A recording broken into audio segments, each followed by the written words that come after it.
Last video में, last health talk में हमने बात की थी हेल्थ टॉक के एवेल्यूशन क्राइटेरिया को लेके, उसके फॉर्मेट को लेके, उसका सिग्निफिकेंस क्या है नर्सिंग में, इसको लेके।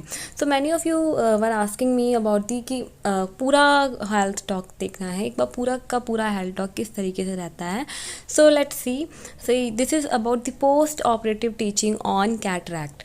ओके, सो देखते हैं एक बारी कैसे शुरुआत से। इवैल्यूएशन क्राइटेरिया जिसके बारे में हम पहले से बात कर चुके हैं, एडिक्वेट कंटेंट के लिए 5 मार्क्स हो जाएंगे। एवीएट्स कैसे सिलेक्शन किया है उसके लिए 5 मार्क्स। कम्युनिकेशन कैसा है आपका, ग्रुप इन्वॉल्वमेंट कैसा है, एंड फीडबैक कैसा मिला आपको पेशेंट से या जिस ग्रुप को आपने डिलीवर किया है उससे। So for that also 5 marks. So overall this assignment, this health talk contains 25 marks. Let's see आगे। सबसे पहले नेम ऑफ दी स्टूडेंट, तो यहाँ पे नेम ऑफ स्टूडेंट आ गया। फिर टॉपिक, क्या टॉपिक पे आप डिलीवर करने वाले हो।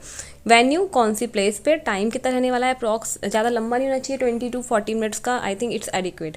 देन ड्यूरेशन हो गया this is about the duration 20 to 40 minutes. And time किस टाइम पे देने वाले हो, जैसे फॉर एग्जाम्पल अगर आप 10:30 AM पे देने वाले हो तो हो गया आपका टाइम। एवीएट्स हो गए। फिर मैथड ऑफ टीचिंग, ये लेक्चर कम डिस्कशन के अंडर आ रहा है, मीन्स आप डिस्कस भी करते जा रहे हो, साथ साथ में लेक्चर भी दे देते जा रहे हो। मीन्स आप अपने ग्रुप को जो है, ग्रुप का इन्वॉल्वमेंट भी है यहाँ पे और टीचर का इन्वॉल्वमेंट भी। So this is lecture come discussion by way. ठीक है, अब आता है जनरल ऑब्जेक्टिव। ओवरऑल आप क्या चाहते हो through this health talk. So by the end of the teaching the group will be able to demonstrate knowledge about the preventive measures to be taken after the discharge. So after the discharge, घर जाने से पहले पहले उस group को ये पता होना चाहिए कि क्या क्या प्रिवेंटिव मेजर्स लेने हैं और किस तरीके से केयर करनी है ऑपरेशन के बाद आँखों की। ठीक है, ये हो गया जनरल। एंड स्पेसिफिक ऑब्जेक्टिव, आप स्पेसिफिकली, मतलब स्पेसिफिक ऑब्जेक्टिव वो होता है जो ओवरऑल जनरल ऑब्जेक्टिव को मेट करने के लिए हमने जो टुकड़ों में जो छोटे छोटे ऑब्जेक्टिव्स फ्रेम किए हैं वो होते हैं स्पेसिफिक ऑब्जेक्टिव। सो एक्सप्लेन, आप मेथड एक्सप्लेन करोगे कि पर्सनल हाइजीन कैसे मेंटेन करनी है। ठीक है, proper eye care techniques demonstrate करोगे, उन्हें प्रिकॉशंस बताओगे क्या क्या प्रिकॉशंस लेने हैं to prevent injury to the eye. Possible complication क्या हो सकते हैं, उसके साइन एंड सिम्टम्स क्या होंगे इस ऑपरेशन के बाद, एंड एक्टिविटीज़ कौन कौन सी नहीं करनी है, और फॉलोअप का क्या इंपॉर्टेंस, क्या रोल रहता है। सो सबसे पहले explain about the measures of proper hygiene. सबसे पहले आप क्या बताओगे उन्हें, प्रॉपर हाइजीन कैसे रखनी है। ओके, सो फॉर दैट यहाँ पे हमने पेज को डिवाइड कर लिया है। अगेन ये सब कुछ एक्सप्लेन किया हुआ है प्रीवियस वीडियो में, so we will not take much time in this. सब यहाँ पे हमारे इस साइड ऑब्जेक्टिव आ गए, फिर इस साइड हमारा टाइम आ गया कि कितने टाइम में हम कितना टाइम हमने किस टॉपिक को दिया।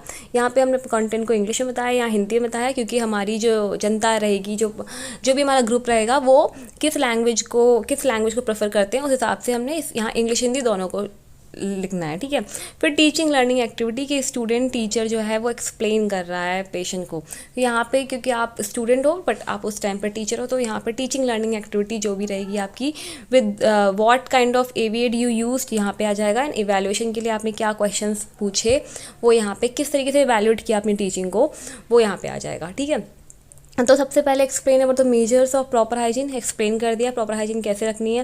फेस को क्लीन करना है तो कैसे करना है। ठीक है, पानी नहीं आना चाहिए आँखों में, मोपिंग करनी है। शेविंग अलाउड है लेकिन स्प्लैशिंग वाटर की अलाउड नहीं है। बाथिंग आप कर सकते हो लेकिन बिलो नेक करना है। For a period of 1 month आपको हेड बाथ अवॉइड करना है। आई ग्लासेस वॉश करके करना है आई ग्लासेस को। तो soap and water every day and dry them before use. So अपने ग्लासेस को किस तरीके से यूज़ करना है उसके बारे में। कॉस्मेटिक्स वगैरह का यूज़ नहीं करना है फॉर एटलीस्ट 4 weeks, यानी कि 1 month हो गया। क्लीन बेडशीट यूज़ करनी है। पिलोस वगैरह का यूज़ नहीं करना है। ब्लैंकेट्स को क्लीन रखना है और कॉटन स्वैब जो रहती है ना, उसको वेट करके आइस को क्लीन करना है from inner part to outer part. So ये हो गए आपके हाइजीन के मेजर्स हो गए।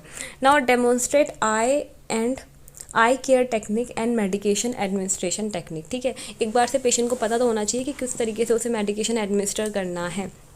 तो यहाँ पे सबसे पहले hand washing, soap and water से हैंड वॉशिंग हो गई। उसके बाद क्लीन कॉटन स्वैब लेनी है। क्लीन करना है लोअर लिड को ऊपर देखते तरफ, और जब नीचे वाला करेंगे, जब अपर आई लिड को क्लीन करेंगे तो नीचे देखते वक्त। ठीक है, always clean eyes from inner corner to outer corner, ये हो गया आपका direction. And once the margin and corners are clean the drop can be instil, उसके बाद ही डालना है।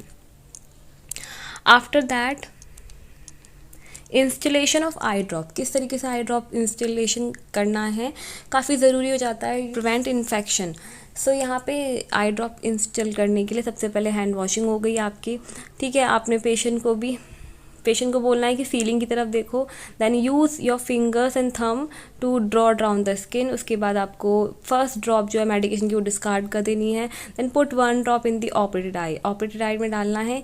कीप द ड्रॉपर कितने 1 to 2 centimetre above the I, and I should be kept close for a period of 5 minutes. तो इस तरीके से ये प्रॉपर डेमोन्स्ट्रेट करके दिखाना है पेशेंट को, सो दैट उसको होम केयर उसको समझ में आए कि हाँ वो घर पे ये प्रोसीजर कैसे परफॉर्म करेगा, उसे समझ में आए ये चीज़, ठीक है। देन यूज़ आई ग्लासेस, यहाँ पे हो गए इनलेस the precautions to be taken to prevent injury. किसी भी तरह की इंजरी से प्रिवेंट करने के लिए या किसी भी तरह की इन्फेक्शन से प्रिवेंट करने के लिए क्या क्या प्रिकॉशंस लेने हैं। सो आई ग्लासेस, ठीक है, बच्चों के साथ नहीं खेलना है, किसी भी तरह की स्ट्रेनिंग नहीं देनी है। At toilet seat also, so be careful while walking around, don't bump into the doors, rub नहीं करना है आइज़ को, बैंडिंग नहीं करनी है टू प्रिवेंट एक्स्ट्रा प्रेशर, उससे भी एक्स्ट्रा प्रेशर आता है आई पे। तो ये सारे प्रिकॉशंस हो गए, इसके लिए आपने स्टूडेंट टीचर ने एक्सप्लेन कर दिया, इसके लिए आपने एक चार्ट बनाया था, तो यहाँ पे AV8 में चार्ट आ गया, और यहाँ पे इवैल्यूएशन में आपने उनसे वापस से क्वेश्चन पूछ लिया कि क्या क्या प्रिकॉशंस आप लोगे घर जाके, बताओ मुझे। अभी मैंने पढ़ाया ना, बताइए अब आप। Now measures to reduce infection, infections के लिए क्या क्या करोगे, वहाँ उनको एंटीबायोटिक आई ड्रॉप्स जो डॉक्टर ने रिकमेंड की हैं वो डालनी है। हैंड्स को प्रॉपर वॉश करना है आई ड्रॉप्स वगैरह डालने से पहले, ठीक है। Ensure that your eyelids are clean होनी चाहिए, डस्टी प्लेसेस अवॉइड करने हैं, और लार्ज ब्रिम आई ग्लासेस पहनने हैं जब भी आउटडोर, जब भी बाहर जाएंगे, ठीक है। तो ये हो गए आपके measures to reduce infections. And now enumerate activity restriction, कौन कौन से काम रहते हैं जो नहीं करने हैं उन पेशेंट्स को। तो it's very important to tell them कि कौन कौन सी एक्टिविटीज़ उन्हें अवॉइड करनी है, जैसे जॉगिंग वगैरह, जितनी भी फिजिकल एक्सरसाइज होती हैं, स्विमिंग हो गया, जॉगिंग हो गया, ये एटलीस्ट 4 to 6 वीक्स के लिए अवॉइड करना है। लिफ्टिंग नहीं करनी है किसी भी हैवी ऑब्जेक्ट की, सिगरेट स्मोकिंग अवॉइड करनी है, ड्राइविंग अवॉइड करनी है, और बात नहीं लेना है from the head. Also avoid head massage with the oil, तो ये सब चीज़ें अवॉइड करनी है, ठीक है। आफ्टर दैट वर्किंग, किचन में काम कर रहे हो, किचन का धुआं आएगा आंखों में तो वो भी हार्मफुल रहेगा। बैंडिंग वाला कोई भी काम नहीं करना है क्योंकि इंट्राऑक्यूलर प्रेशर अगेन उससे बढ़ेगा। टीवी नहीं देखनी है लंबे टाइम तक, बैलेंस डाइट लेनी है, लेकिन ऐसा कोई खाना लेना है जिससे कि बहुत ज़्यादा च्यूइंग करनी पड़े, बहुत ज़्यादा स्ट्रेन आए, ठीक है। Avoid sleeping on the side that has been operated, उस साइड पे नहीं सोना है जिस आँख का ऑपरेशन हुआ है। Avoid using large pillows use नहीं करने हैं। तो ये बहुत सारी अच्छी इंपॉर्टेंट पॉइंट्स हो गए जो आपने पेशेंट को बताए, अब तो वो गलती नहीं करेगा। तो इसलिए हेल्थ एजुकेशन इतना इंपॉर्टेंट हो जाता है कि उसको पता चल जाए करना क्या है और करना नहीं क्या है। तो ऐसे ही इसके मन में बहुत सारे डाउट्स होंगे जो आप हेल्थ एजुकेशन के थ्रू क्लियर कर सकते हो कि आपको जैसे नमाज़ पढ़ते हैं जो लोग, तो नमाज़ नहीं पढ़नी है उन दिनों में, थोड़ा सा अवॉइड करना है क्योंकि उसमें भी बैंडिंग है तो अगेन इंट्राऑक्यूलर प्रेशर बढ़ेगा, ठीक है। यहाँ पे आ जाते हैं sign and symptoms of possible complication. अगर कोई कॉम्प्लिकेशन दिखता है तो उसके साइन एंड सिम्टम्स पता होने चाहिए पेशेंट को, जिससे कि वो इमीडिएटली अपने हेल्थ केयर प्रोवाइडर को इन्फॉर्म कर सके। तो यहाँ पे डॉक्टर को कंसल्ट कब करना है, अगर आपको विजन लॉस होता दिखता है, सीवियर पेन दिखता है, लाइट फ्लैशेस दिखते हैं, ठीक है, सीवियर इचिंग हो रही है, कोई भी रेडनेस और स्वेलिंग में रिडक्शन देखने को नहीं मिल रहा है, मतलब कमी नहीं आ रही है, वैसी की वैसी रेडनेस स्वेलिंग है या बढ़ रही है और डिस्चार्ज आ रहा है इससे।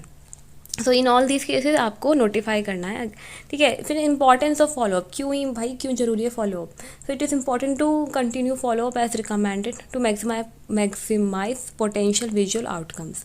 सो regular follow up should be done to identify early sign and symptoms of possible complication. Again वही पॉसिबल कॉम्प्लिकेशन से प्रिवेंट करना है, तो उसके लिए बहुत ज़रूरी हो जाता है फॉलोअप। सो ये सारी टीचिंग्स देने के बाद अगर आप पेशेंट को डिस्चार्ज करोगे तो वो भी सेटिस्फेक्शन के साथ जाएगा कि हाँ भाई अब मुझे सब पता है कि मुझे किस तरीके से अब घर पे जाके केयर करना है अपनी आई का, किस तरीके की टेक्निक्स यूज़ करनी है to prevent infection, any kind of infection, क्या क्या काम करना है, क्या क्या काम नहीं करना है, ठीक है।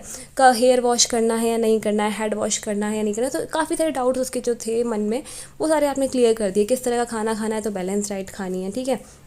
स्ट्रेनिंग नहीं होनी चाहिए इसके लिए। अगर कोई भी पेशेंट है जो कॉन्स्टिपेटेड है, कॉन्स्टिपेशन जिसको रहता है नॉर्मली, तो वो क्या करेगा, ऐसे में उसको फाइबर रिच डाइट लेनी है, पानी ज़्यादा पीना है, जिससे कि स्ट्रेनिंग अवॉइड कर सके वो, ठीक है। तो ऐसे बहुत सारी चीज़ें जो आपने क्लियर कर the through this health education. तो यहाँ पे इसीलिए ज़रूरी जाता है। उसके बाद आता है आपका कॉन्क्लूशन। ओवरऑल आपने इस असाइनमेंट के थ्रू क्या सीखा, क्या देखा, क्या जाना, वो सारा हो गया आपका कॉन्क्लूजन। एंड देन बिब्लियोग्राफी, किन किन रेफरेंसेस के थ्रू आपने ये असाइनमेंट बनाया, कहाँ से हेल्प ली, कहाँ से चीज़ें लिखी, वो सारे रेफरेंसेस आ गए आपके बिब्लियोग्राफी में। So this assignment ends up here. और इस तरह के और असाइनमेंट्स के लिए आप हमारे चैनल को सब्सक्राइब कर सकते हो, और काफ़ी सारे टेलीग्राम ग्रुप्स हैं हमारे, डिस्क्रिप्शन बॉक्स में जाके आप अपने अकॉर्डिंग, अपनी प्रेफरेंस के अकॉर्डिंग वहाँ पे भी हमें ज्वाइन कर सकते हो। Thank you and have a good day.